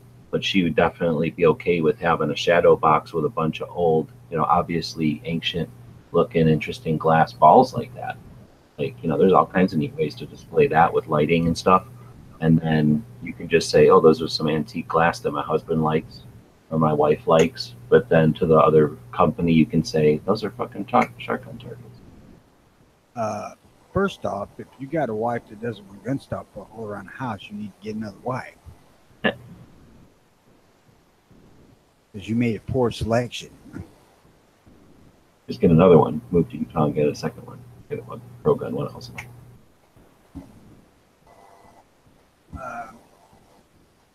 My wife had told me back when we were younger, before I got old and decrepit and shit, that I was meant to have a harem.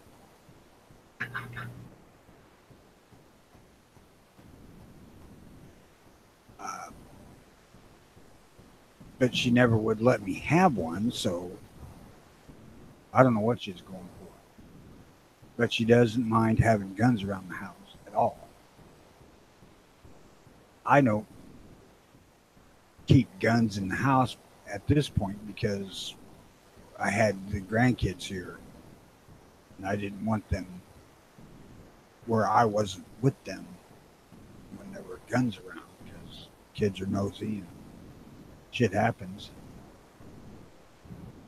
And I refuse to lock my guns in a safe.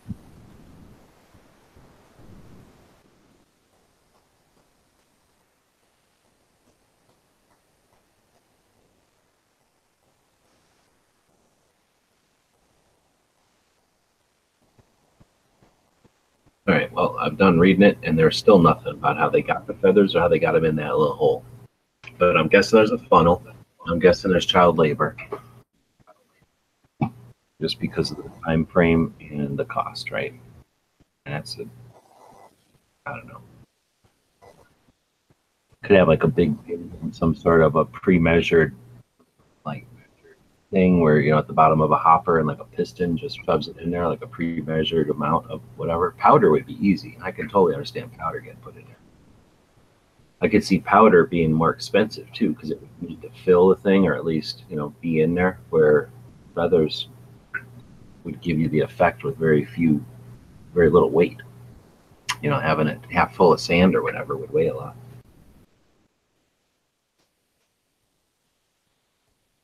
I would also think having sand or something, powder in there, could affect its trajectory or how it throws, where if it was full of feathers, that doesn't affect the mass. It's distributed well.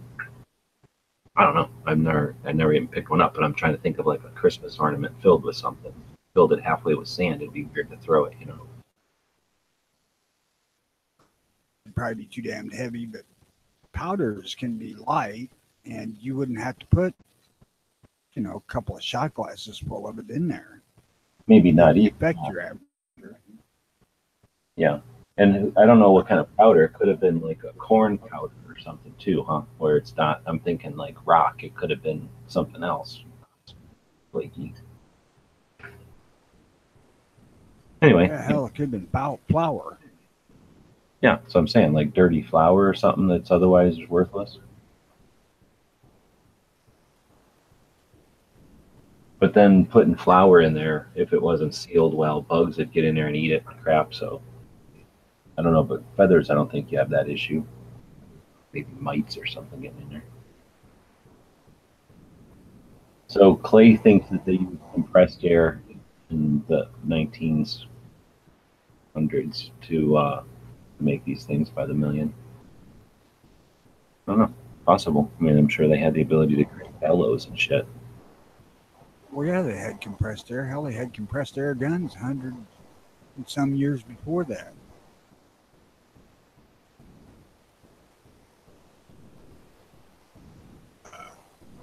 Lewis and Clark carried air guns.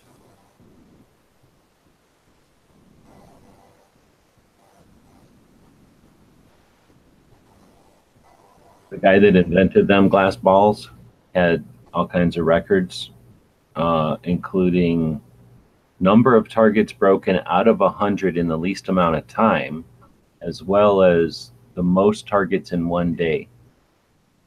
4,800 out of 5,000. So only missed 200 out of 5,000 in 500 minutes.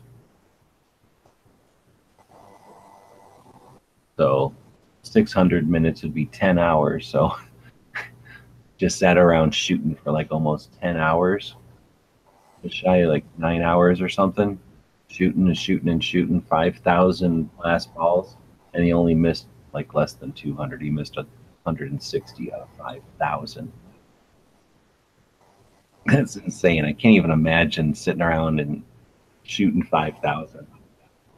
But that guy, wherever the hell he's, you know, buried or whatever, every time one of these YouTube videos comes up and they go, we did a torture chest with 1,000 rounds of ammo.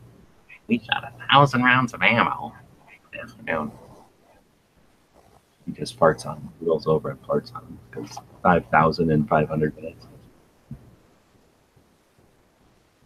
Think about how many rounds that would take. 5,000 rounds. Boxes of 25. It's like a truckload.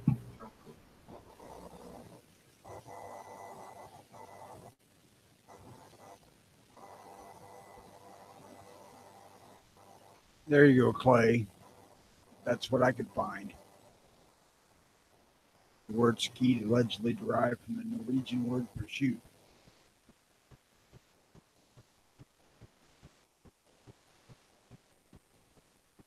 Well, he'd be like a Jerry Mitchell of today.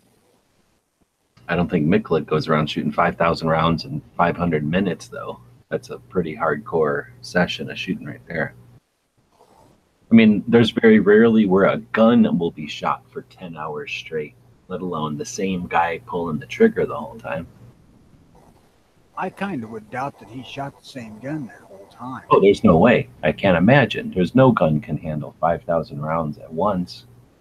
I mean, he had to be shooting double barrels, but still.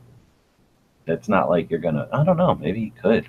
But still, that's a lot of, that's a gun that took a lot of wear and tear. That'd be interesting to find out. If it was a Guinness Book of World Records thing, it must be documented somewhere, right? and it would have stuff like that, like how many guns he used or something. I don't think there's any kind of site around here for him other than maybe a plaque. I've never seen where there was a museum or something, which would be kind of cool, but I'll have to look. It's supposed to be nice weather. I may drive down there tomorrow. Like I say, it ain't that damn far away. And just see if there's anything down there that would be of interest to anybody. You know, for me, basically, it was just the fact that it was in such close proximity that made it interesting to me. And I like shooting clay pigeons. It's fun. Unless my wife comes and beats me. I don't like it so much then. Somehow the bitch is better at it than I am, and I think she cheats, but I don't know. I can't prove it.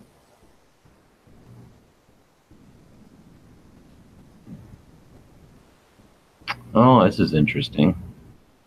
I'm reading more into this first link that No put in there about the balls, the glass balls still. And now it's talking about when the guy came on the scene with the clay targets, and they said that one of his things was blah, blah, blah, suitable target that didn't leave glass laying around. That would be a thing. You know, you can, I think you were saying earlier, like you would not be able to go pick something up out there unless you had good boots on. Right, yeah, I would not walk around Elkhart with no shoes.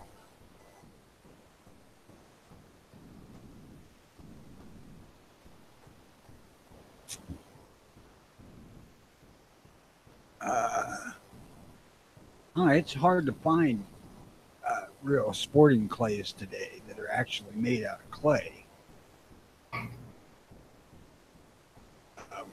Yeah, they're asphalt now. The last ones I bought that were really clay, there was about 40% of the son of bitches broke, just because people don't know how to handle clay because it's kind of fragile when it's made that thin and fired like that. But you know, the asphalt ones, they don't have the same, you know, they just go back into the soil factor that clay ones had.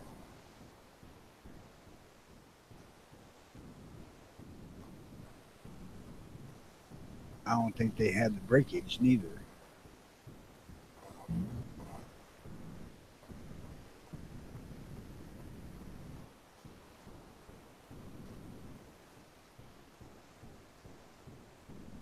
Yeah, back in the day, you know, you go to places that were prominent for shooting actual sporting clays, they would wash away eventually. But nowadays, they don't wash away. I think at our gun range, I think they plow them under every couple of years. Oh no, it can't wash away. It's asphalt. It literally can't. It's designed not to wash away. Right, that's what I said. I think they plow them into the ground every couple of years at the range because it gets. We have a full trap station there, and all the disciplines shooting clay pigeons are there, and the hole that they shoot down into last year was all fluorescent orange on the ground, just covered with clays, and they were all gone this year. So they do something with them. This is saying that, again, just kind of digging into the article, shoots often held near farmlands and stuff. Broken glass littering the ground proved harmful for grazing cattle, sheep, pigs cut their noses when feeding in these areas. And then even with the clay pigeons, that would be poisonous.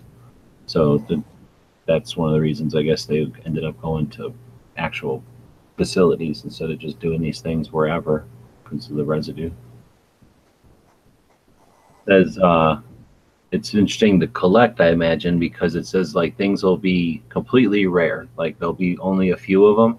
And then every once in a while, they'll find a barrel in a farm somewhere, and all of a sudden you'll have 100 to 200 hit the market. So it's got to be one of those things that's frustrating to collect, because as soon as you acquire the one of a kind, thing you needed for your collection, 2 weeks later, somebody's like, "Hey, I just found 300 of these." Yeah, but just hang on to that one and treat it very, very well, because eventually them other ones may break. Well, that's the thing, yeah. And it says in here too that unlike a lot of the other glass collectibles from the time that were, made to withstand travel and use, these were literally designed to be broken. They were needed to be strong enough to do their job, but then break as easily as possible, and literally designed to be destroyed. So there's very few, that can even exist anymore.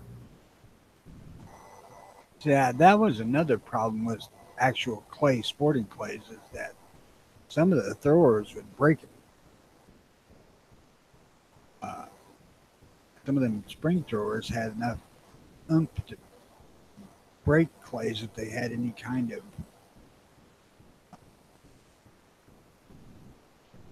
flaw in them. That's my problem. But like those hand throwers, the red ones that you can just get that are like plastic or whatever. You're just handing them yourself. Like I can't even do it like that because I throw so fast. Even if I try to be about it, I throw so fast that the targets just disintegrate. The problems you have when you're super strong. I used to be really good at throwing those.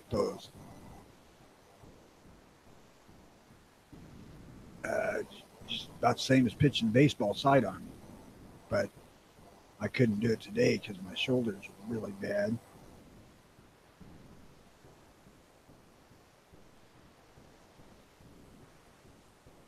Oh, you guys were talking about the definition of skeet. It is the Norwegian word for shoot, and it was when they came up with the skeet sport, they put out a competition to name it, and that was with that word. I saw an article somewhere, and it talked about some of the other ones that were in competition with skeet, and they were just weird words also. Can you imagine the news in Norway saying they had a mass skeeting? Yeah. Okay. Oh, Jelsman's out there throwing knowledge. He says the glass pigeons from the 1900s are hand blown. The mechanical glass blowing was invented in the 20s. I don't know if it's right. 10 rounds a minute for 6 hours. No way, that's 5,000, really? Oh, 10 rounds a minute. What did I think? 10 rounds.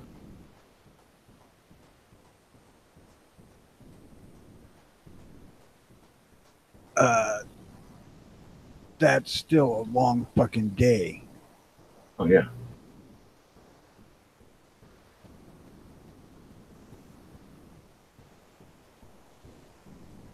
Still have all my coins, 25 straight, 50 straight, 100 straight, 250, 500, never got 1,000. So what is that? Like you shoot 25 in a row, you get a coin?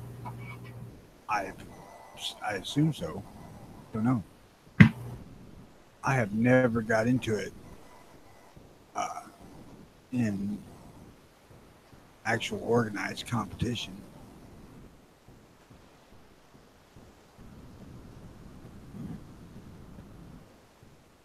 And I don't intend to now because I don't like shooting shotgun that damn much. Oh, I like shooting shotgun, but yeah, not so much that I'm going to go join the thing again. If I live close as other people live to a shotgun facility, I could probably see being a member. Because of all the things to shoot, I think it's one of the more fun things to shoot. You get to just stand there. Here in Arizona, they do it at night. So it's cool, it's nice, it's nice out.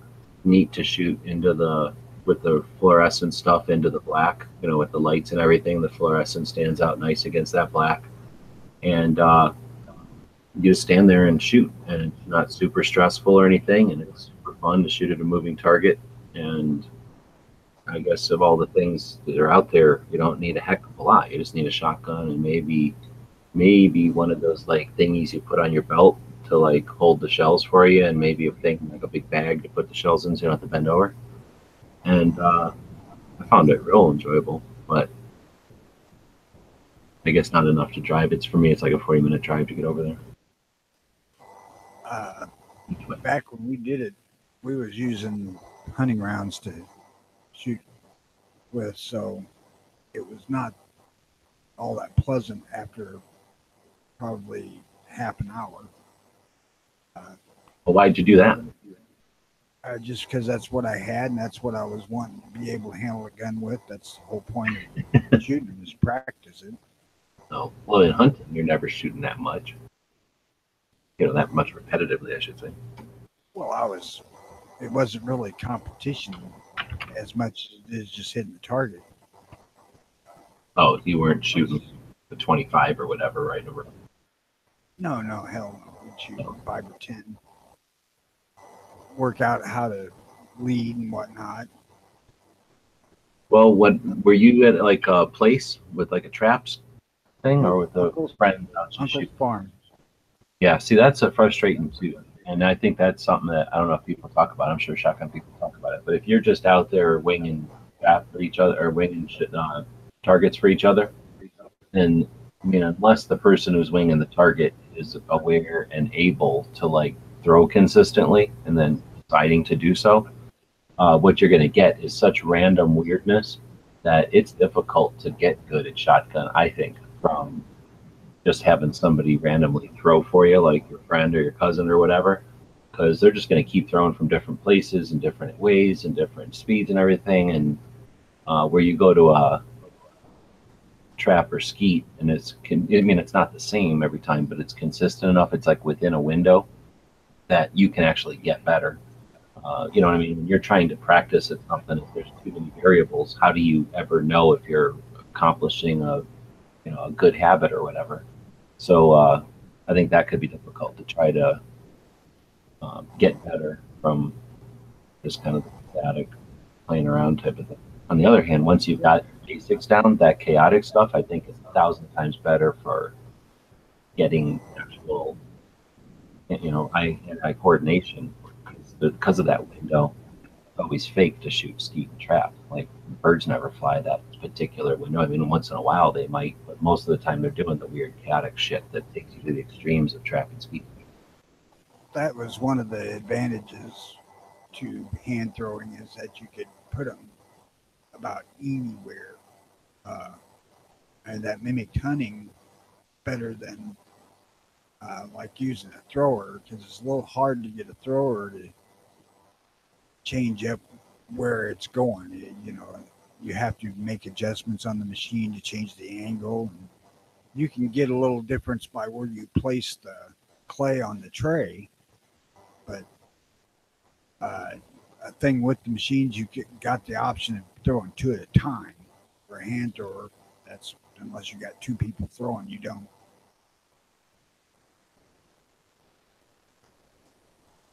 But hell, you can buy hand throwers really cheap. But you can buy a spring thrower uh, probably for less than $50. Whenever I bought mine, it's like a metal thingy. It's not super fancy, but it's certainly better than it's more consistent and more repeatable than trying to throw it all afternoon. And you kind of chain it to a tire, if I remember right. It came with like a chain, and you're supposed to throw a spare tire or something on the ground, and then use that as your anchor because it's a pretty lightweight little thingy. It was like $34 or something. That was years ago, but yeah, like you say, it can't be more than 50 still. Yeah, I think the last one I had just had like 5 or 6 inch spikes. You set it on the ground and you stomped it down into the ground. Well, exactly. That's supposed to be what this one is too, but you can't do that out here. It's rock, so you have something. It worked fairly well. You could probably throw 50 or 75 before you'd have to move it because it just wallered itself out. I've seen the kind that go on the trailer hitch thing of a vehicle too. You use that as your anchor. Uh, the first one I ever used would have been my uncle's from back in the 50s. And it was a change of the tire thing. And it worked. And it was the one that would really break them. If they had any kind of weakness at all, it would break the freaking clay as it flung it.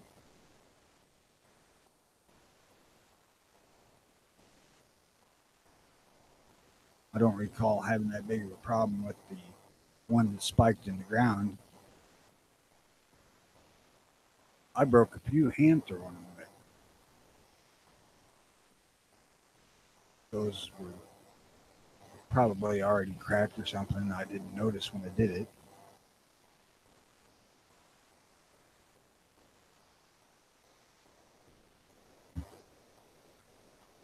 You ready to wrap this up? Sure. I keep checking out all these links people keep throwing in here and reading all about trap shooting. But yeah, I got to go make some money, pay some bills, and stay in business here. Hopefully keep the van another month. Just pay the fucking insurance, so it'd be nice to keep the damn van too. Let me throw a commercial out there. We have the gun inventor, firearm inventor playing card deck out there.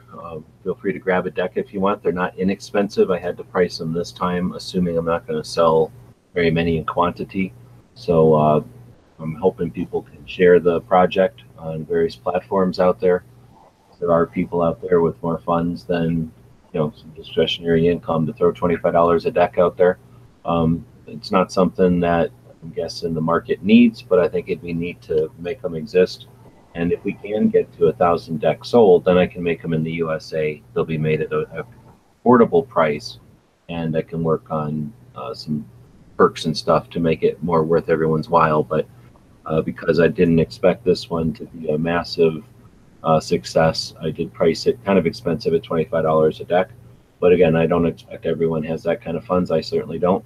But if you are inclined, please help share the project. It's only got 15 days. I'm going to have it end on July 19th, which is Samuel Colt's birthday. Figure that was a neat anniversary to end the project. Plus, I don't need to have it run throughout the rest of the year or anything. I've got other projects coming up. So if you'd like to get in on it, grab a deck. They're 25 bucks. I think they go down to 20 depending on which thing you might buy. I have some combos if you want to get one in conjunction with an Old West Guns playing card deck. Consider them as gifts. They'll be done in plenty of time for Christmas. So anything that you spend on projects like this helps support all of our projects. It gives me time to do other things. So I do appreciate the support financially, and of course the support that you give me by sharing projects like that. Crowdfunding needs a crowd. It only needs $1 from each person. If I had 100, if I had everybody on my YouTube channel give me $1, I'd never have to talk about money again. I'd be super rich, and there'd be all kinds of new content coming out. We'd have Jimmy hired to run gun channels full time, and it'd be a whole different type of situation. And that would be if a whole bunch of people threw down $1. I don't have that kind of reach right now, and so I'm working on other strategies like this project. So it's a playing card deck, so you can play regular poker, card games with it, or magic tricks and that kind of thing. But each card has a firearms inventor. It'll have the little art cartoon that we draw so that they're consistent. And then in addition to their name and their dates of birth and death if they're dead, we've got the companies that they worked with, either the innovations that they're responsible for or the firearms that they created. And then again, some pictures of the firearms or maybe the ammunition or the thing it is that they contributed to the innovation of firearms. And there's 52 different ones. The idea is to use them like flashcards or just a way to absorb information in a different way, picking up information off of the internet or off of a book and put it in your hands. For me, at least, is a better way to absorb the information or to put it into relationships. And it's just a neat thing to create. So again, it's not something that the market needed. It's something that I'm trying to push out there as a way to fund all of our projects and letting people know that there's only 15 or something days left on that. So any effort that you can do would be appreciated. And with that, I guess Tony and I will talk a little bit off air here about what's going on with Early Watch. My goal is to continue it so that you guys have the Early Watch Nation project. the frustrating part is without a lot of contact from Jimmy and others, me and Tony are kind of just winging it. But we'll figure it out. We'll carry on and give us some feedback so we have some idea of how many people out there are interested in our efforts. But we want to thank the people that are watching tonight. And Patriot's asking about t-shirts. That place that makes the t-shirts for all the big YouTube channels has a place for us, but he's not easy to communicate with, and he's never actually paid me anything for any of those shirts. He gave me some shirts at SHOT Show, and so I don't have t-shirts. I talked to Sandhills a little bit about his place in South Carolina, in South Dakota, but it's pretty pricey for individual shirts. So shirts are one of those things that if we had some young gun channels who was able to produce shirts, they'd probably make a fortune, because a lot of us would be interested in a place that could provide shirts for our channels and our projects and stuff. But great question. Sorry, I don't have a good answer for you at all. You can get them from that place. We have links here and there where you can just go to their website, and there are shirts available. You can buy them and they get sent to you. They're not exactly the way I expected them to look, and don't actually get paid from them, but they are out there.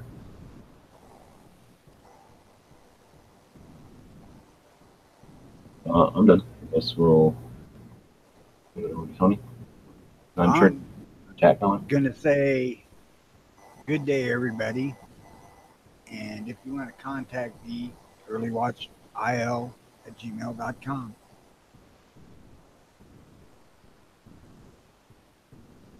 And we are out of here.